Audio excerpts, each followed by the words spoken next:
Welcome, channel members. This is a video just dedicated to you guys, and we're going to talk about something that is absolutely crazy in the aviation industry, and that is the Spirit Airlines is going to file for bankruptcy. So I got the computer, I'm sitting down, and I'm going to go over some numbers, and we're going to see what is going on with Spirit Airlines.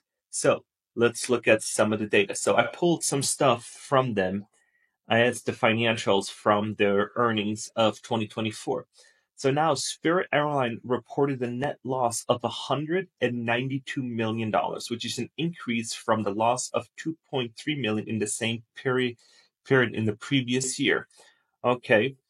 Adjusted net loss was $157 million. Operating revenue was $1.2 billion. For now, they're saying that they're putting up a bunch of key facts why, that they're saying that they have difficulties with transportation and planes and all this other stuff, and then they did a lease buyback and all kinds of crazy stuff to expand their fleet, and that is why.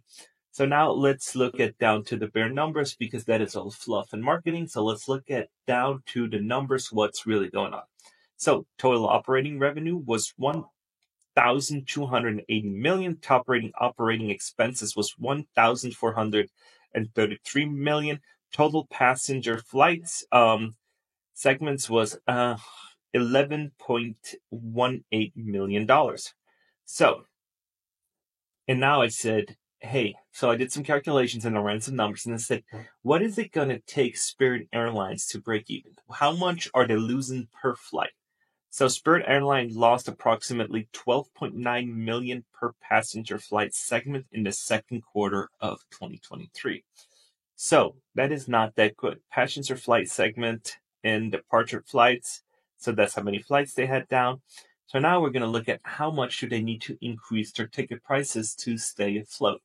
So the average numbers of passengers per flight was 156. Required price increase to break even. So Spirit needs to increase their prices by $12.91. That does not seem like a lot, but we're going to check out a Spirit flight from Las Vegas to Orlando, and we're going to see what other companies charge to stay competitive.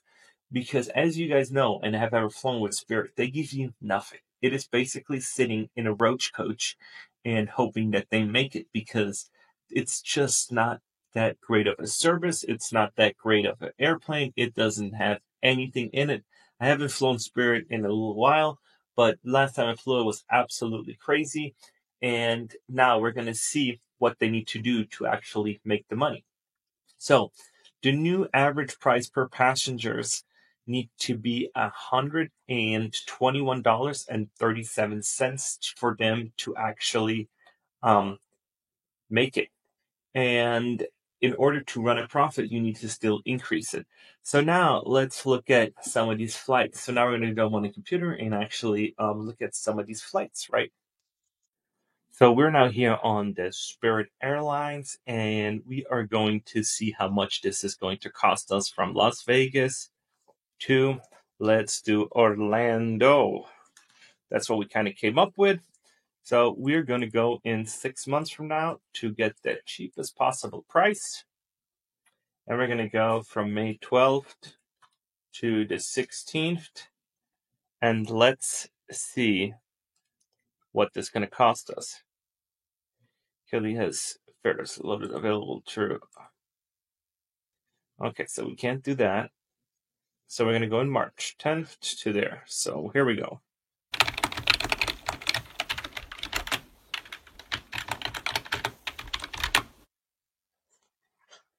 You're going to load.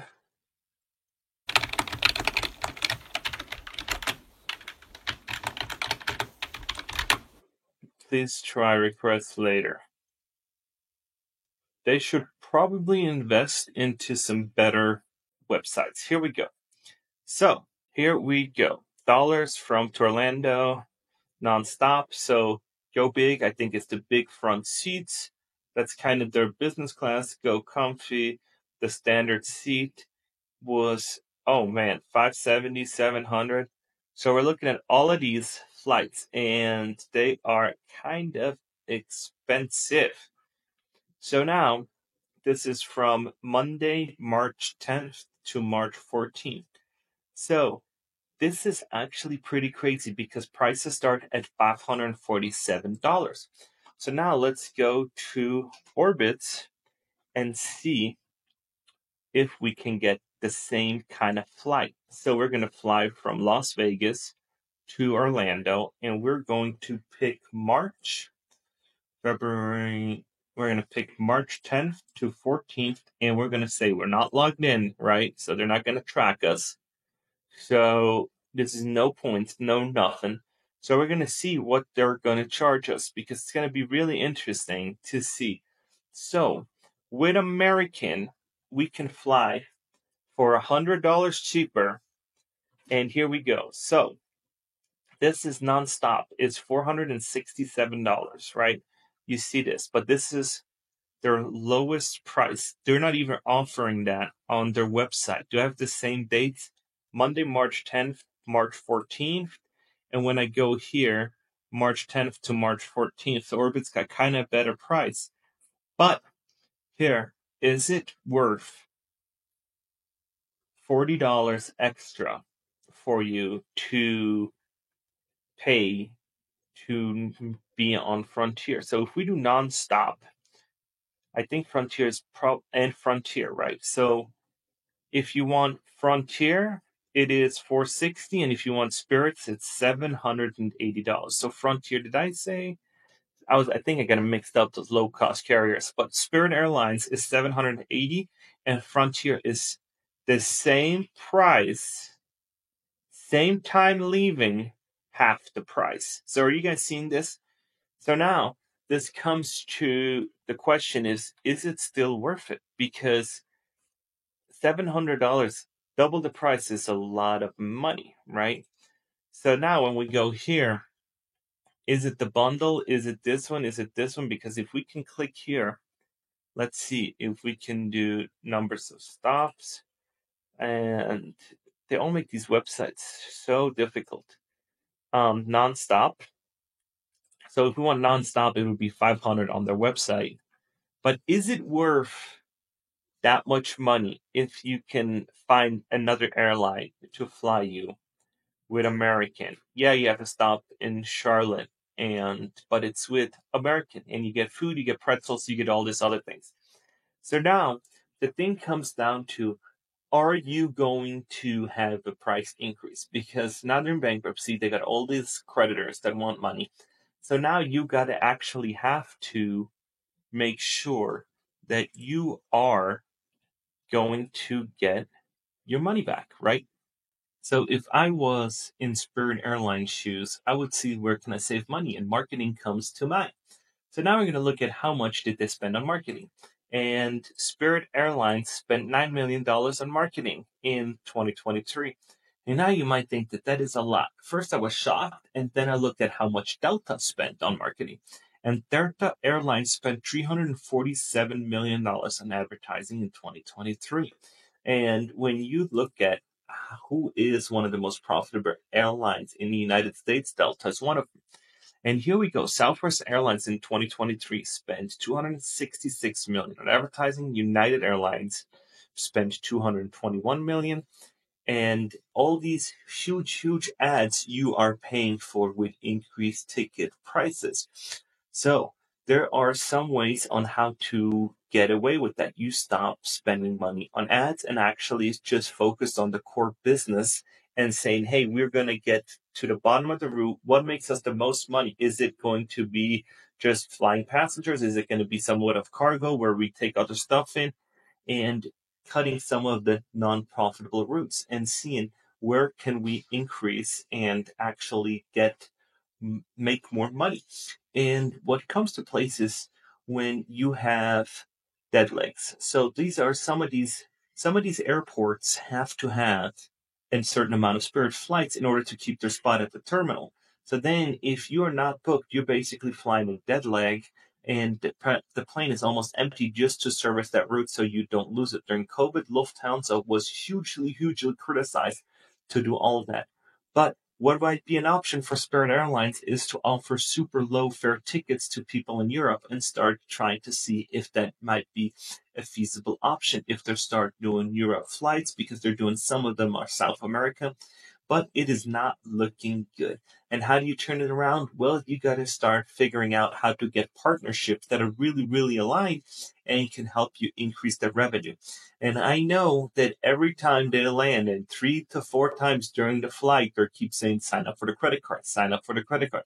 Because once you build status, then you're more likely to fly with them. And I know people that say, I never fly Spirit, I never fly Spirit. Well, most people still can't afford other airlines, so they do fly Spirit. And there was a merger with JetBlue, but that was also not that great because the federal government said, no, you cannot merge.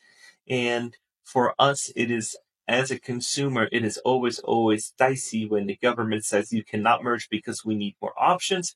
Because most of the time when they say you cannot merge, what they do is they lose, like they did right now, 30% of their stock value. They can't keep operating.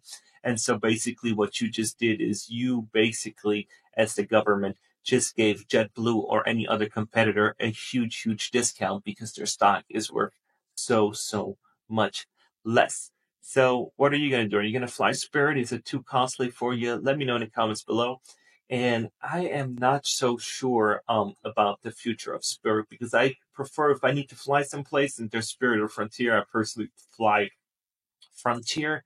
But then again, I try not to fly these cheap carriers because I just like the service sucks. They line you up and it's like you got to get going. The customer service just isn't there, and I'm like, I'd rather pay $100 extra because they nickel and dime you at the gates, and they'll nickel and dime you anywhere else. And I remember when they had, your luggage doesn't fit in here, you got to pay $90.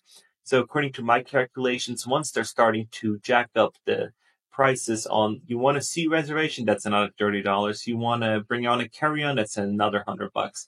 And then, you want to bring on a luggage, and then you could have booked with another carrier with a better seat to do that. I think that the bigger seats are a great idea. I would probably fly that, but would I fly in the back? I don't know.